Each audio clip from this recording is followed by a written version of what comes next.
government spending is out of whack with taxes. What's the difference between the baseline and the alternative scenarios? Well, there are four differences. The first is there was a proposal called the Medicare doc fix back in 1997, 1998. Back when Newt Gingrich and Bill Clinton were negotiating over the budget, and they both wanted a balanced budget. They both wanted to say, we together have agreed, we Democrats and Republicans have agreed on the first balanced budget in America in however many years. And they couldn't quite get there. And so Newt Gingrich said, I know what we'll do. Let's cut the rates that Medicare pays doctors. It's not the case that either of us is terribly involved in keeping doctors' incomes as high as they are. We both need something to get us to a balanced budget.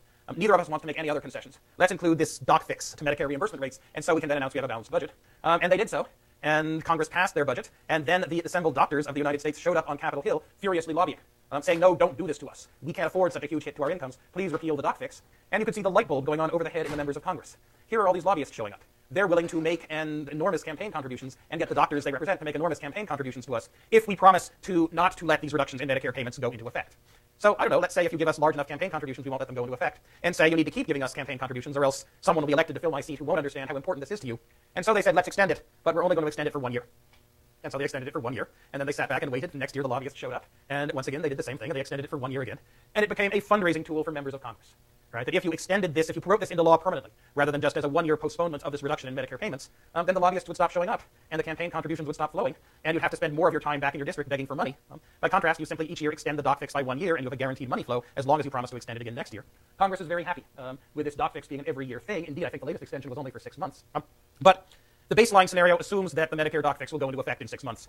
The alternative scenario recognizes reality and says that even though this is a change in the law that's done every year and it's explicitly a temporary change, it's actually a permanent fundraising tool for Congress. It's not something Congress is not going to do. And similarly, the research and experimentation and other business tax credits are also extended year by year and only 1 year. Those are also now a fundraising tool. Those are also now in the alternative scenario, although not in the baseline, because even though their extension is not part of current law, it's something Congress has done over and over again, as Congress has done its annual postponements of the alternative minimum tax. There's back in the 1960s, there were all of these headlines every year or so on April 15th about how 376 millionaires pay absolutely no income tax at all. And indeed, if you're a millionaire with a complicated investment portfolio, there can be years in which you pay no tax at all, years in which you sell some of your assets that have lost a lot of money. And when you sell those assets that have lost a lot of money, you then have a large loss that offsets your income, and maybe it pushes your taxable income down to zero, even if your cash flow is high, so you don't owe any taxes.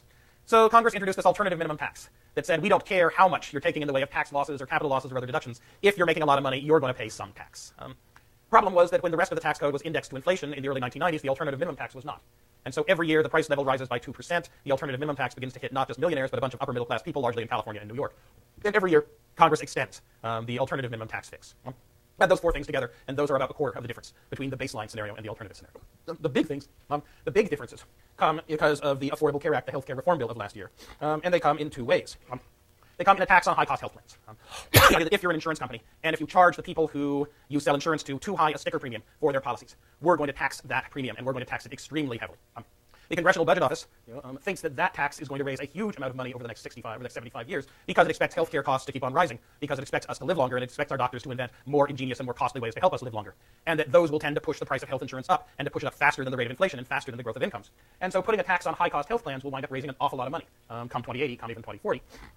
And then there's the Independent Payment Authorization Board, which is supposed to be a bunch of technocrats to do doc fix-like things for Medicare reimbursement rates. And the Congressional Budget Office, it's genuinely conflicted. That on the one hand, these two things are in the law as permanent changes. On the other hand, it looks back at Congress's history in the past, and it can't quite believe that Congress is actually going to let these policies go into effect. They impose too high taxes on politically powerful groups on the one hand.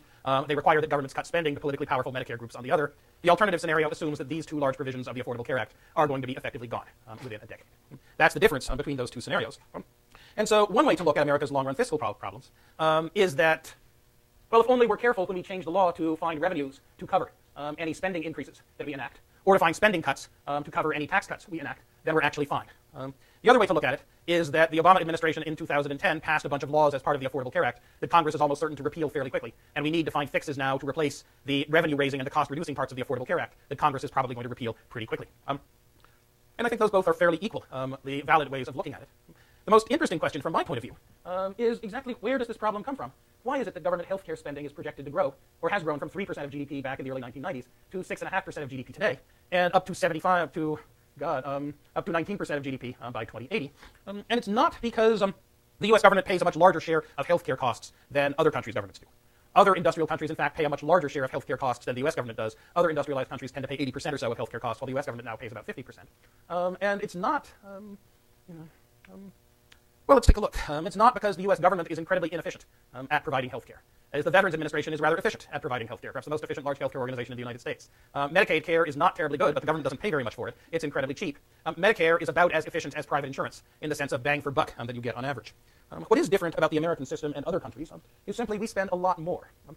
Here is a graph from 2007 of total healthcare spending per capita from all sources in a whole bunch of different countries, from Mexico on up to Japan, or actually from Hungary is doing worse, on up to Japan, with the average life expectancy at birth on the vertical axis, and with how much we spend on health per capita on the horizontal axis. And you can say that there are, in this sample, you can say that there are 5 weird countries, right? Actually 6, and I forget what this little one here is. But sad weird country is Hungary, which even though it spends about $1,600 per capita on healthcare per year, has the lowest life expectancy of any industrial country. A life expectancy a good 12 years below that of South Korea, which spends almost exactly the same amount on healthcare per person, and yet has a life expectancy 12 years higher.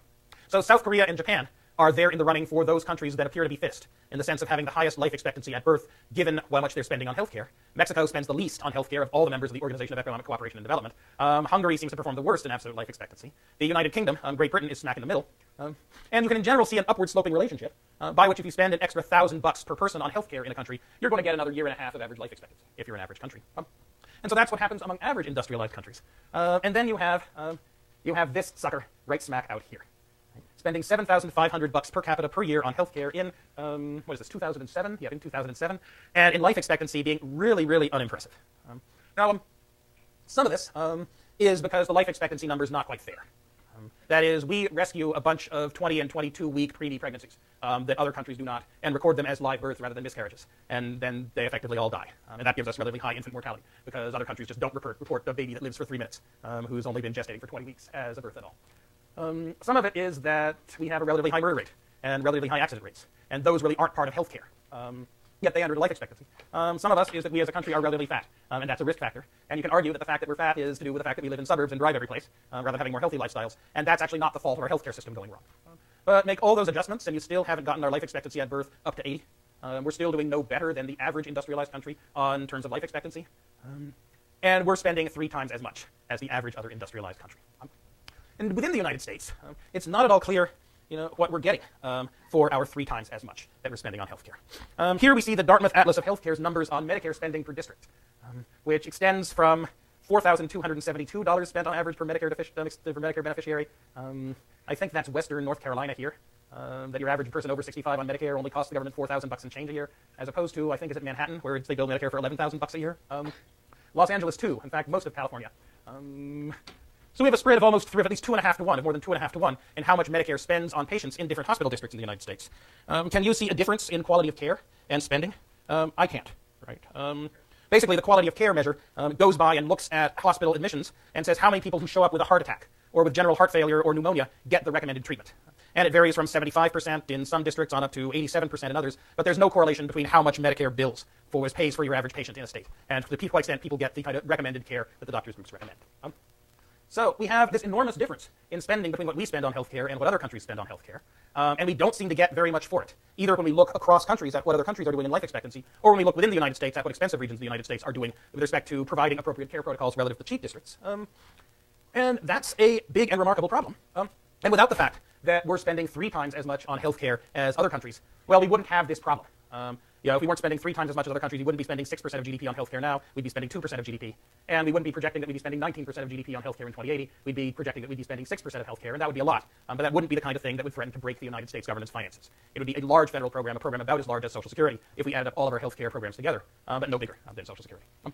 And I guess let me stop there, and let me make Thursday the healthcare system and its macroeconomic impacts lecture.